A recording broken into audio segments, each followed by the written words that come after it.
All righty, here we go. Question period. Who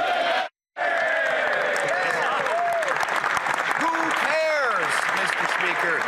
Monsieur le Président, le Premier ministre. Mr. Speaker, the Prime Minister promised that he would negotiate in our favor before July 21st, but there haven't been any wins. The Americans have doubled tariffs, even though the Prime Minister has made concessions, getting rid of the digital services tax, the counter tariffs. He's even backed down on softwood lumber, but he got nothing in return, except for one thing, a contract from President Trump for Brookfield, an $80 billion contract. Is getting more money for his business the win that he promised Canadians? The Honourable Minister responsible for Canada-US trade. Mr. Speaker, as my colleague knows very well, Canadians did not place their trust in his judgment when it came to standing up to President Trump. They didn't trust him not to just sign any old agreement. What we've done is to work hard with the U.S. to find an agreement that will be in the interest of both industries and workers in Canada.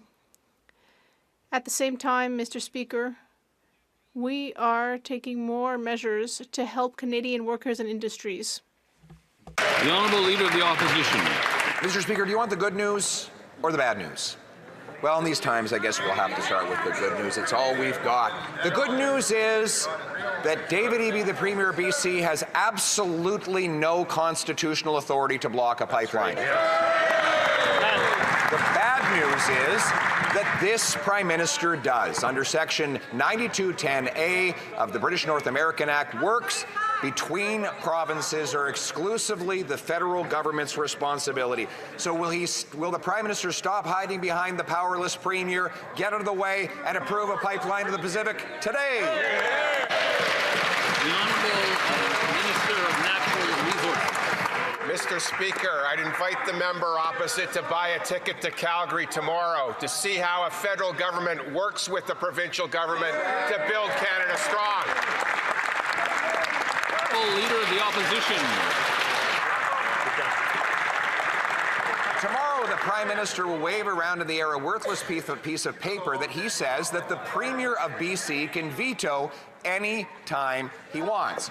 Here's the political problem he has. Canadians want a pipeline. They know it's the best way to get our resources to market going around the United States of America, but his Keep It in the Ground caucus is standing in the way. Why doesn't he stand up to them and stand up for Canada? The Honourable Minister of Natural Resources. Maybe the member opposite should explain to his constituents why the Premier of Alberta wants to stand beside our Prime Minister and talk about how to build Canada strong. The Honourable Leader of the Opposition. Yesterday, the Prime Minister claimed that he did not have the power to approve a pipeline. Well, too bad for him. The Constitution is public. 9210A says that it is exclusively a federal responsibility. He happens to be the Prime Minister, and he asked us to pass emergency legal powers in C5 to give him the personal authority to overturn any regulation in order to get the project done. In other words, this government has the exclusive power. He has the exclusive legal authority. Will he match that authority with responsibility and approve a pipeline to the Pacific today? The Honourable Government House Leader. Mr. Speaker, what this Prime Minister is doing is leading. He's leading on building national projects. He's leading on building port capacity. He's leading on making Canadian steel, lumber, aluminum, and various commodities more available for homes, for big projects, to put people, unionized people, men and women from every part of this country to work building our great country. That's what this Prime Minister is doing. He's leading. What is the Leader of the Opposition doing, Mr. Speaker? The Honourable Leader of the Opposition. What am I doing? I'm standing in the House of Commons. Right. Where is he? There's Waldo, Mr. Speaker. He's hiding. We know he's in the House of. We know that he's in Ottawa today. We know that he's in the. I I think we're so Where's close to the line Waldo? here that we're actually stepping over it. So if the honourable opposition leader would continue, but maybe in a different vein. Mr. Speaker, I think we're finding out that if you're not there, you don't care. Fair enough. The Prime Minister said, who cares that Canadian workers are losing their jobs because he broke his promise to get a deal? We care. Why doesn't he show up and prove he does too? The honourable government house leader. I invite the member opposite to buy a ticket and come to Calgary tomorrow and see who cares. The honourable leader of the opposition. Well, we've gone from elbows up to who cares under this Prime Minister.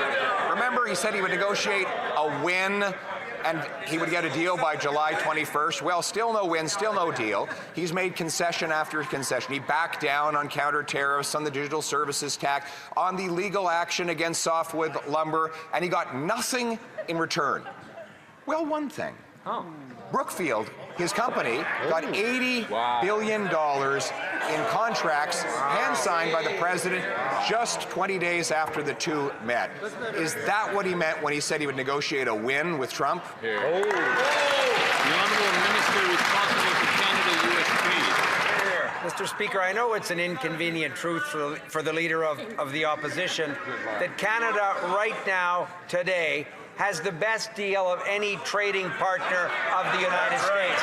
But you know what, Mr. Speaker? It's not good enough for Canadian workers, and it's not good enough for Canadian businesses. So unlike the Leader of the Opposition, who would have signed any bad deal put in front of him, the Prime Minister didn't do that. We said we would do the work to support Canadian workers and Canadian industries. We would buy Canadian, be our own best customer, and then negotiate a good deal with the United States. Hear, hear.